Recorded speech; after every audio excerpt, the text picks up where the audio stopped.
with Robert asking about the Norwegian krona. Is that an overlooked safe haven? Well, I own the Norwegian krona. I mean, it's a small Why? country. It's only 4 or 5. Well, it's Difference a small country. No, it's a small country. It's close well, to, I do own. close Yeah, to I do have some Iceland? friends It's close there. to Iceland, no, isn't it? no, but it's worlds apart from Right. Iceland in every way. They got gigantic oil reserves, which are declining, but at least have plenty for them. Only 4 or 5 million people in the whole country. Balance of trade surplus. No, it's on paper, on fundamentals. It's a very sound currency. I own the yen. I own the Swiss franc. I own a lot of things. I have very little confidence in any of them. The dollar is one of the most horribly flawed currencies in the world, but I still own it because everybody's short the dollar and they're being forced to cover. I plan to get out of the dollar sometime this year. I have to get out of the yen. Why do you have all these currencies? Do you need them for trading or what? Why don't you just buy all gold with it? Partly, but, well, maybe I will buy You all look kind of gold. like that character in the Bond film. You look like Goldfinger, you know? In my dreams. When I think it's time, I may have to put all my money into real assets. Because, Bernie, I cannot find a currency that I feel is going to be a sound currency. Even Singapore, which insists on a sound currency, has the problem that if they have a sound currency and everybody else debases theirs, then they go out of business because, you know, they're the only sound people left. Let me lurch in a different direction in the last minute of this section. Interesting. I found this kind of interesting. Steve and Alex, they both wrote one email. Okay, whatever tickles your fancy. If you were starting over from scratch in money management in today's economic climate, how would you start the business? What would you do? What would be the strategy for a hedge fund circa 2009? Very, very different environment. Well, it depends on what you yourself know. Now, I know guys who are fantastic traders. Roy Newberger could trade with his eyes closed. That's what he should have done, and he did for 80 years. I happen to be reasonably interested in research. So you figure out what you're best at, develop your skills as much as you can, and then you start developing a track record, even if it's with a small amount of money. But the first thing you got to do is develop your skills. Don't think that just because you get out of school, you're suddenly going to be rich. Not anymore.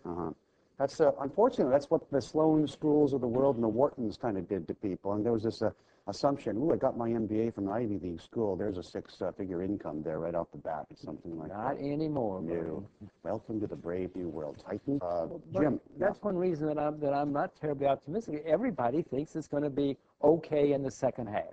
Everybody, most people come to your show and say, Bernie, it's going to be okay in the second half. Is there something magic that happens after June? My birthday is June 30th, by the way. Can you remember? That's a good birthday. Thank you. I'll take one of those coins. Wait a minute. They've been saying this for 2 years. They've been saying, don't worry in the second half. Don't worry in the next Bobby quarter. McFerrin. Don't worry.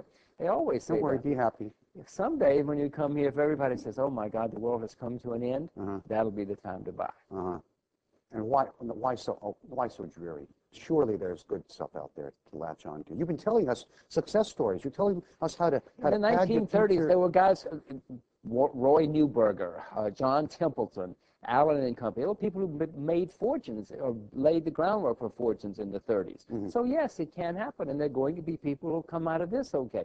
But most people, this is going to be a very difficult time, especially in finance. In the 50s, 60s, and 70s, Wall Street was a wasteland. The city of London was a wasteland.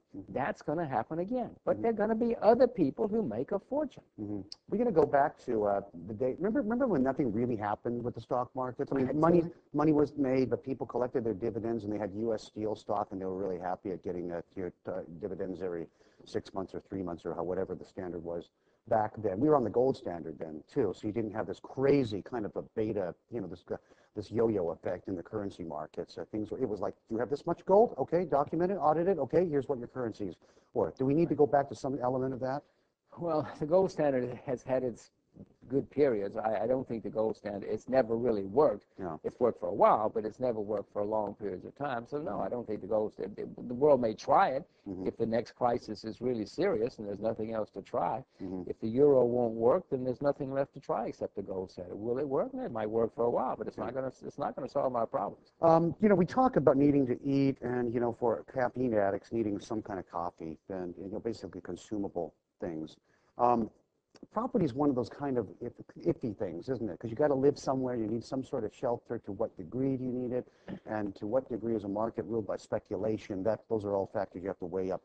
Question here from Michael. Is that Michael here? Michael from the UK. Writes in, global property prices down sharply from highs. Are we setting ourselves for a bull trap?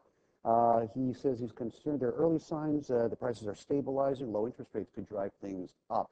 where's property going is basically what Michael is. Well, Michael, the situation with property is where? Where are you talking about? If you're talking about in Boston, which is a financial city, no, I wouldn't buy property with your money in Boston. If you're talking about in Nebraska, which is a natural resource-based state with farmers and natural resources, yeah, perhaps. I mean, I don't want to move to Nebraska either, but I assure you, Nebraska property is going to be a whole lot better than New York property. You been there?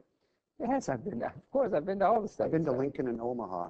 Not bad, actually. You get a split level for like $85,000. I'm not getting into that, but I'm just saying for Michael that if you want to go to Brazil, say, and you want to buy some property, it depends on where you're talking about for your property. I was worried that all those farmers that were cheering you because you're talking about empowering the farmers are taking their pitchforks and going, lynch him, insulting our fruit of the land or something like that. Remember last time you were saying that it's not going to be the bankers or the traders that are going to be owning the great things in the world, that it was going to be the farmers of the world buying The Ferraris? farmers are going to have the Lamborghinis in the future, I assure you. And the Wall Street brokers are going to be driving tractors for the farmers. A Chinese farmer bought up something at a liquidation auction, and one of them, I believe, was a Ferrari F360 yesterday. Where's your crystal ball? I beg your pardon? Where's your crystal ball? I've never seen your crystal ball. All I see is gold coins in your breast pocket. I've got a crystal. I've got two crystal balls. When do you think, Paul writes in, when do you think Maserati is going to start making a four-wheel drive and pickup trucks for the pleasure of the future farmers? Well, Paul, Lamborghini actually makes tractors. Lamborghini started out as a tractor company. So if you get yourself a Lamborghini tractor, you at least have the right gearbox or the right mechanics, so you'll know how to deal. I didn't know that. They make tractors. They started as a tractor company. Did you know what Saab makes? Saab's bankrupt now. I know that. I guess they don't jets. make them. Oh, I know they do. No, I know. They're a defense company. Svenska Aeroplan. Aktiebolaget. All right.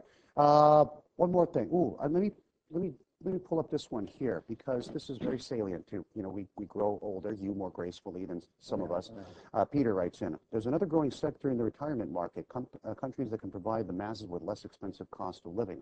What about the issue of migration to Sunbelt countries, Vietnam, Philippines, Thailand, which offer attractive options under the global downturn? It is certainly happening, and it is going to happen even more in the future because people are going to find that their retirement income is going down, at least in real terms. So, no, you're going to see a lot of it, whether it's in Mexico or Brazil or wherever it happens, Vietnam. You're going to see a lot of that in the future. So maybe you should start retirement communities. Try not to think that far ahead, but it creeps up. It really creeps up before you know it. Last question I'd like to put to you.